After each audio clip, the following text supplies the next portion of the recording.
सह नो भुनक्तु सह वीर्यं करवावहै तेजस्विनावधीतमस्तु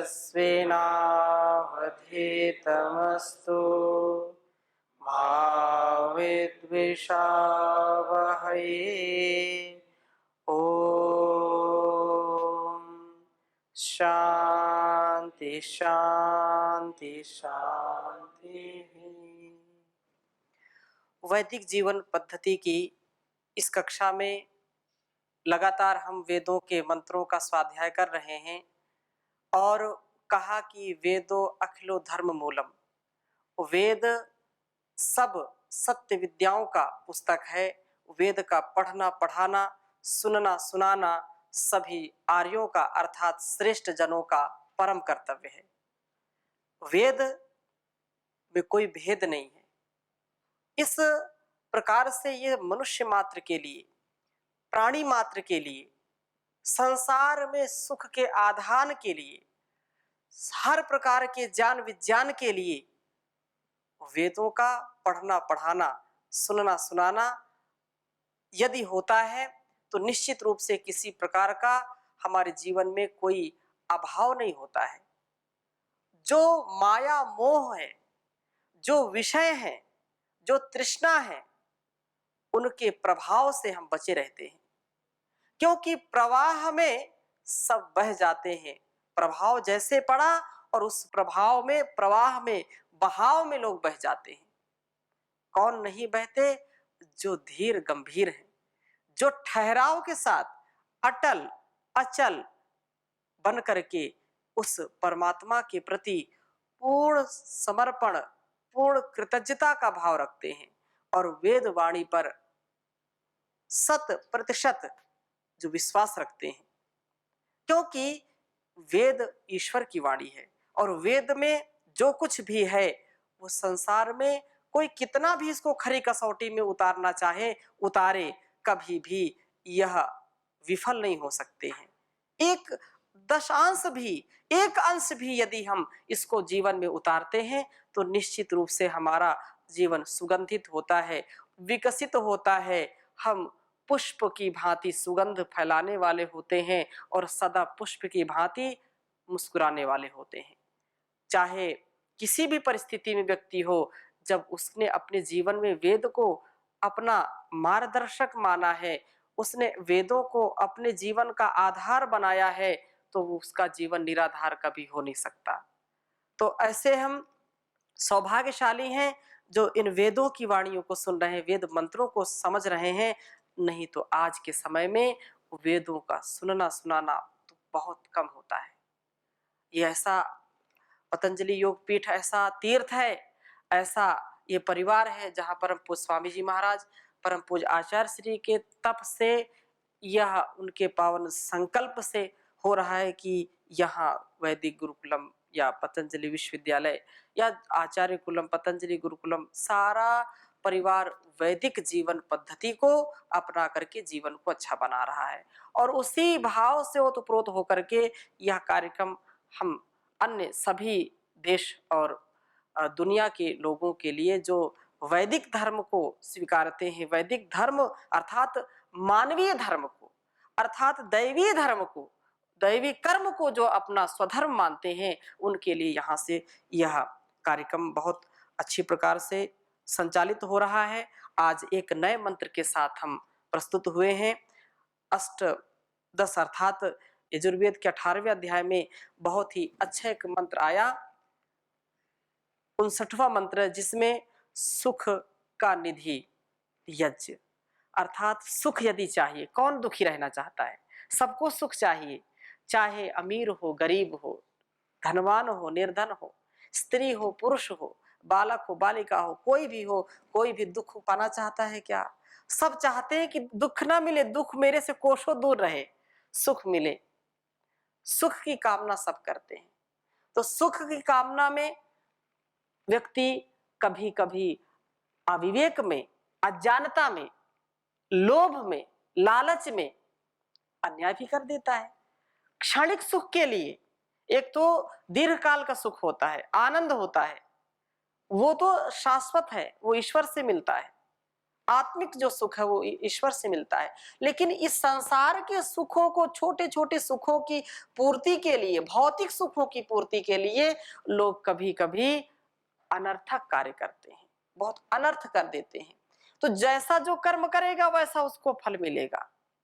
इसलिए हम सदगति को प्राप्त हो, उसके लिए हम ईश्वर से सतत प्रार्थना करते रहें।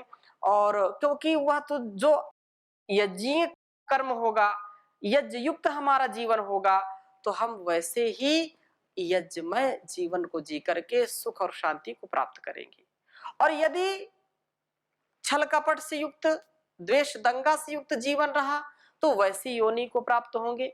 ईश्वर तो फल तो जरूर देगा, जैसा हमारा गुणकर्म स्वभाव होगा तद अनुसार हमारा जीवन निश्चित रूप से आगे बढ़ने वाला है।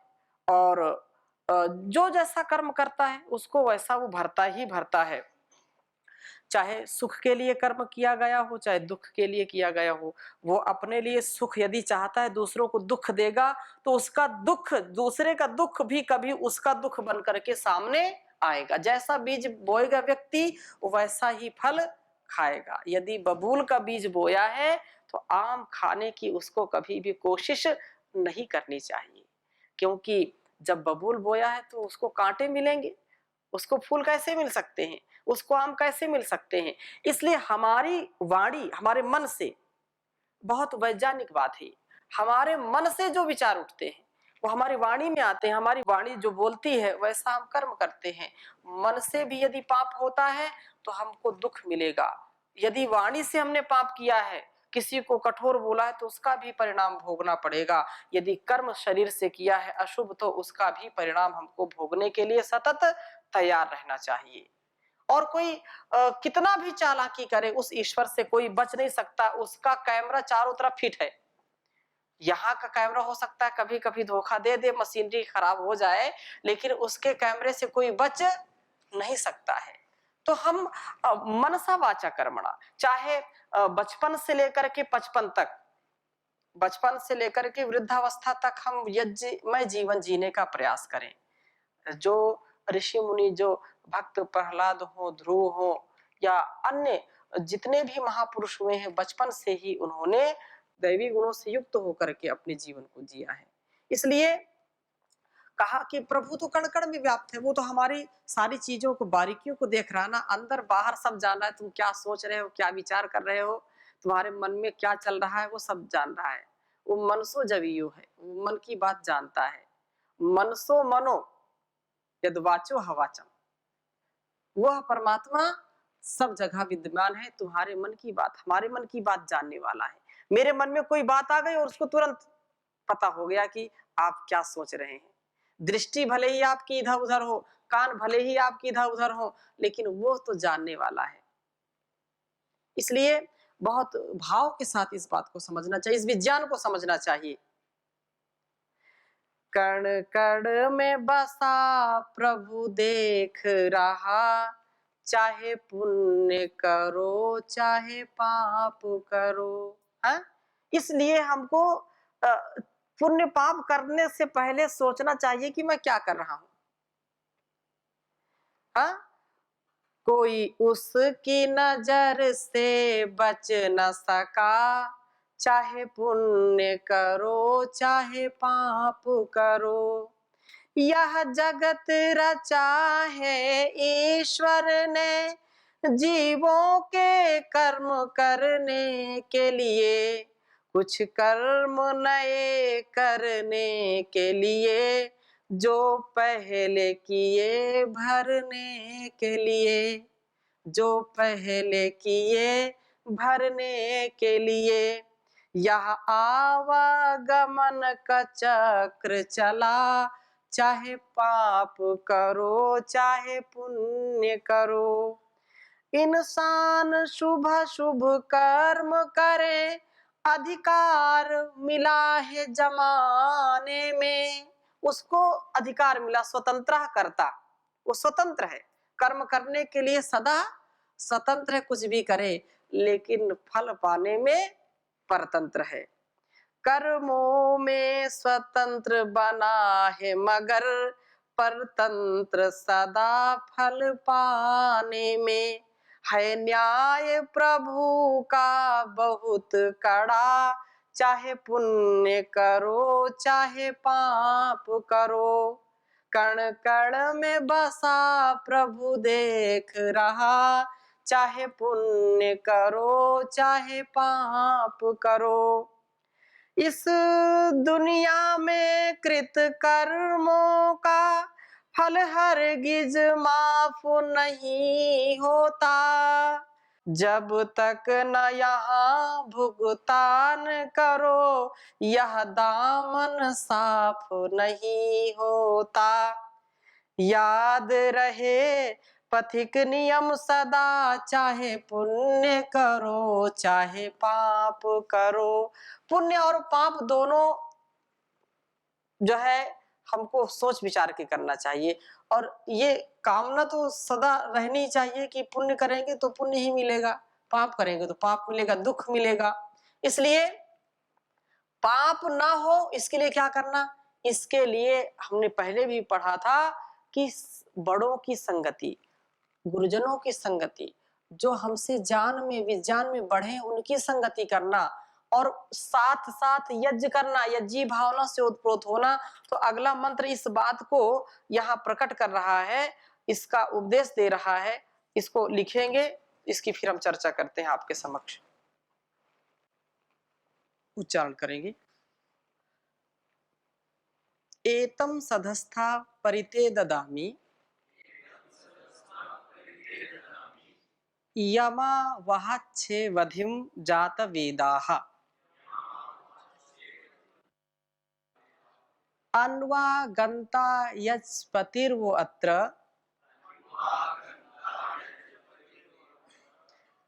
तस्म जानीत परमे व्योमन। एतम सदस्था परिते ददामि, यमा वहाच्छे वधिम जात वेदाः। अन्वा गंता यज्पतिर्वो अत्र, तस्मा जानीत परमे व्योमन।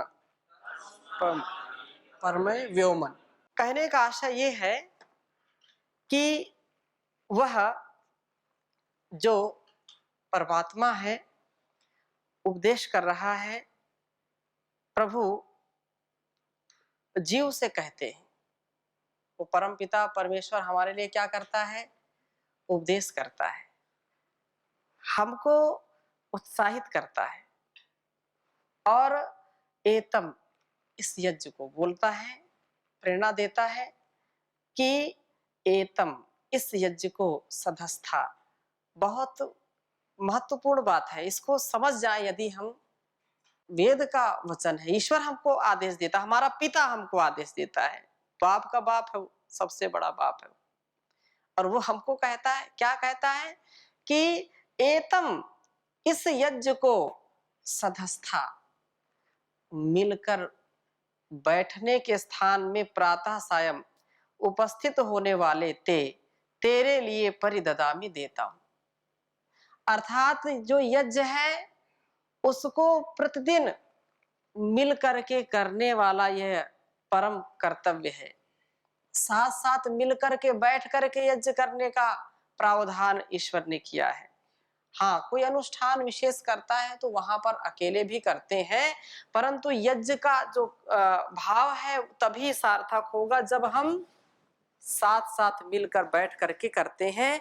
तो ये बात कही कि जो है मिल कर बैठने के स्थान पर प्रातः सायं उपस्थित होने के लिए या होने वाले तेरे लिए परिददामी, मैं देता हूं।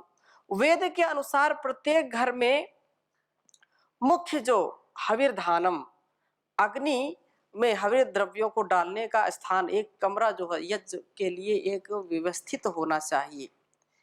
यज्ञशाला इसीलिए हर स्थान पर लोग बनाते हैं। घर में भी गृहस्थियों को भी ये उचित है कि एक स्थान घर में जरूर बनाना चाहिए जिस स्थान पर सब मिल बैठ करके यज्ञ करते हो।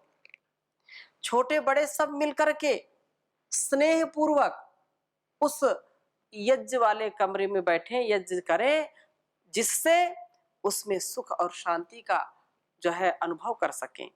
अग्निहोत्र का प्रातः सायं, अब दोनों समय का है, आयुर्वेद ग्रंथों में भी है और धर्मशास्त्रों में भी आया है कि यज्ञ दोनों समय करना चाहिए, सायंकाल भी और प्रभात में तो होता ही, प्रभात में भी करें और सायंकाल भी करें। सायंकाल में यदि नहीं कर सकते तो कम से कम प्रभात में जरूर करना चाहिए। और संध्या को त्रिकाल कहा है, संध्या के विषय में चर्चा खूब की है, तो संध्या त्रिकाल संध्या, इतना जो कर ले उसका जीवन कभी पतित नहीं हो सकता है। इसलिए ये आवश्यक है, इस यज्ञ वेदी में घर के सभी व्यक्तियों का उपस्थित होना आवश्यक है। कितनी बड़ी बात है, लोगों को फुर्सत ही नहीं है, फुर्सत नहीं है, अपने नौकरी से फुर्सत नहीं है, अपने सोने से फुर्सत नहीं है, अपने मोबाइल से, तो कैसे यज्ञ करेंगे? ये हानि का कारण है। अपने जीवन में व्यक्ति को जो जैसी स्थिति में है, उस स्थिति में उसको प्रयास करके यज्ञीय कर्म करना चाहिए, यज्ञ का अनुष्ठान करना चाहिए। जी, कुछ पूछ रहे हैं आप? ओ जी, स्वामी जी, त्रिकाल संध्या क्या क्या है?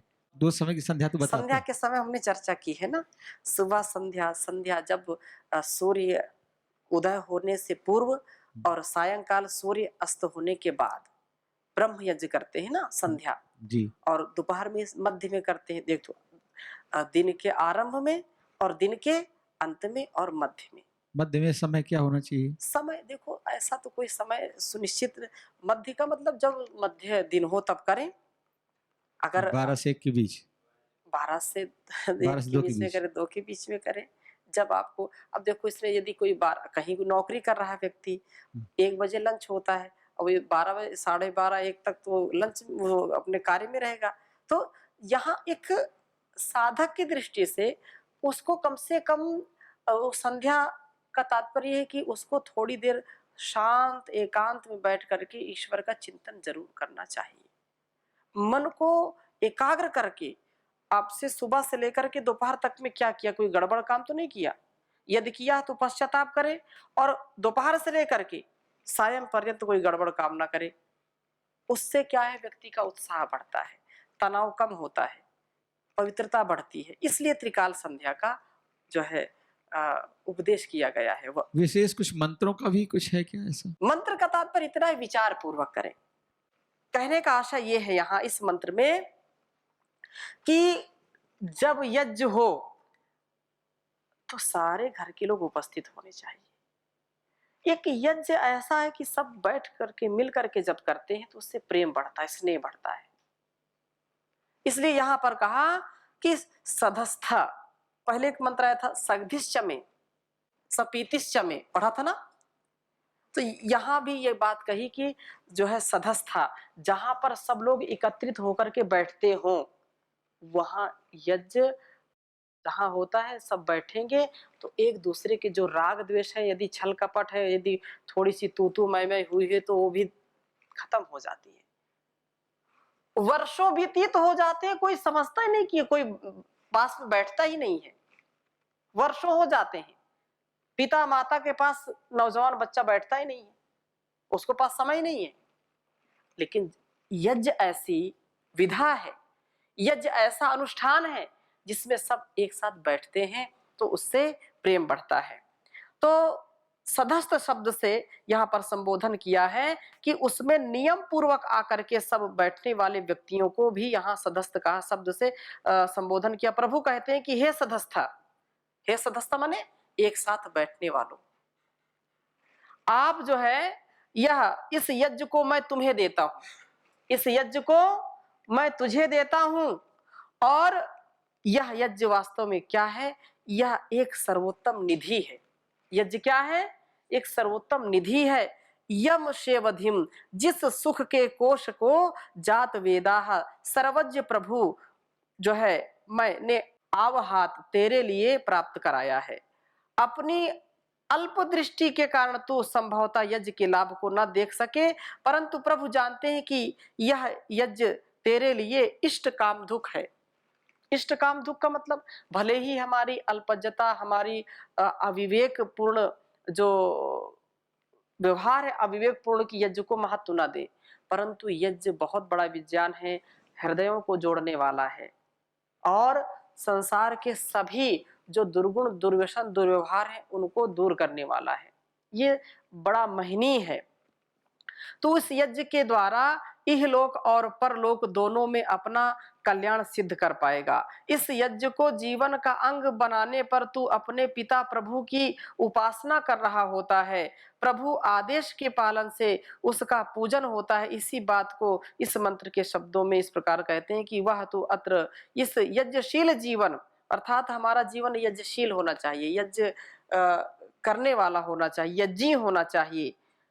यज्ञपति ही, यज्ञपति वह तुम्हें इस प्रकार से अत्र यहाँ यज्ञशील जीवन, यज्ञपति यज्ञों की रक्षा करने वाला प्रभु, अन्वागंता यज्ञों के सिद्ध होने पर प्राप्त होगा। जब हम ठीक ठीक यज्ञ करेंगे तो ही उस परमात्मा की कृपा हमको प्राप्त होगी। तो इस तथ्य को, इस सत्य को जान करके हमको जीना चाहिए। तम उस प्रभु को परमे व्योमन, इस उत्कृष्ट हृदय देश में स्थित तथा इस विस्तृत आकाश में जो व्याप्त हुआ हुआ जानीत स्म, निश्चय से जानो। यज्ञ के द्वारा जहाँ वायु शुद्धि, निरोगता व उत्तम अन्न की प्राप्ति होती है, वहां सौमनस्य का भी लाभ होता है। सौमनस्य क्या है? हम एक दूसरे से यदि छल कपट करते हैं, एक दूसरे के प्रति मन में खिन्नता है, यदि खोट का भाव है, यदि ऐसा कहते हैं ज्वेलसी, जलन का भाव है, जलते हैं एक दूसरे से, तो वो जलन भी धीरे धीरे खत्म हो जाती है, प्रेम बढ़ता है। सौमनस्य, सौमनस्य मतलब मन की जो समरसता है, मन एक दूसरे से मिल जाते हैं। संगच्छध्वम संवदध्वम संभो मनांसि जानताम देवा भागम यथा पूर्वे संजना न उपासते। प्रेम से मिलकर चलो, बोलो सभी ज्ञानी बनो, पूर्वजों की भांति तुम कर्तव्य के मानी बनो। तो ये जो हमारा साथ साथ जो ईश्वर उपदेश करता है, कब हम जानेंगे? बुढ़ापा आ जाएगा तब जानेंगे, तो फिर क्या है? अभी से, आज आज इसी समय से, इसी क्षण से हम अपने जीवन को अच्छा बनाने का प्रयास करें। तो निश्चय से जानो कि यज्ञ के द्वारा जहां वायु शुद्धि, निरोगता है, उत्तम स्वास्थ्य की प्राप्ति है, सौमनस्य का लाभ है, और इस उत्तम निर्मल मन से ही प्रभु का दर्शन कर सकते हैं। उस निर्मल मन से प्रभु का आभास मिलने पर उसकी महिमा सर्वत्र दृष्टिगोचर होती है। कण कण में प्रभु का दर्शन होने लगता है। प्रभु ने जीव को सृष्टि के आरंभ में ही यज्ञ को प्राप्त कराया। इस यज्ञ जीव के लिए सुख की निधि है। इसके अपनाने पर ही वह उस प्रभु को प्राप्त कर पाता है जो सर्वत्र होते हुए भी प्रसाद युक्त मन से ही दिख जाते हैं। जिसके परमात्मा तो सब जगह है, कण कण में व्याप्त है, लेकिन उसका अनुभव कौन कर पाता है? जो प्रसाद से युक्त होता है। प्रसाद क्या है? प्रसाद यह है कि मन की शुद्धता। प्रसादे सर्व दुखानाम हानिषोपजायते, प्रसन्न चेतसो ह्याशु बुद्धि पर्यवतिष्ठति। जो मन की पवित्रता है, मन यदि चंचल है तो उसको कभी आप अनुभव नहीं कर सकते। मन चंगा तो कठौती में गंगा, ऐसा बोलते हैं ना। तो मन यदि निर्मल है तो उस परमात्मा का अनुभव हम सर्वत्र कर सकते हैं। सदा सर्वदा उसकी कृतज्ञता में रह सकते हैं, उसके प्रति भक्ति भाव से रह सकते हैं। तो ऐसे भाव हम सदा बना के रखें और एक साथ यज्ञ करने का प्रयास करें। योग और यज्ञ मिलजुल करके करें। ऋषियों का जीवन हमको सिखाता है, वेद की वाणी हमको सिखाती है कि हम शुभ कर्म में सदा मिलजुल करके कर्म करें। अशुभ में तो करना ही नहीं है कि अशुभ भी मिलजुल करके करें। ऐसा सकारात्मक विचार रखें, नकारात्मक विचार ना आने दें। तो ऐसे भावों को हम आत्मसात करें। आज की कक्षा में यहीं तक, शेष चर्चा अगली कक्षा में करेंगे नए मंत्र के साथ। ओम शांति शांति शांति।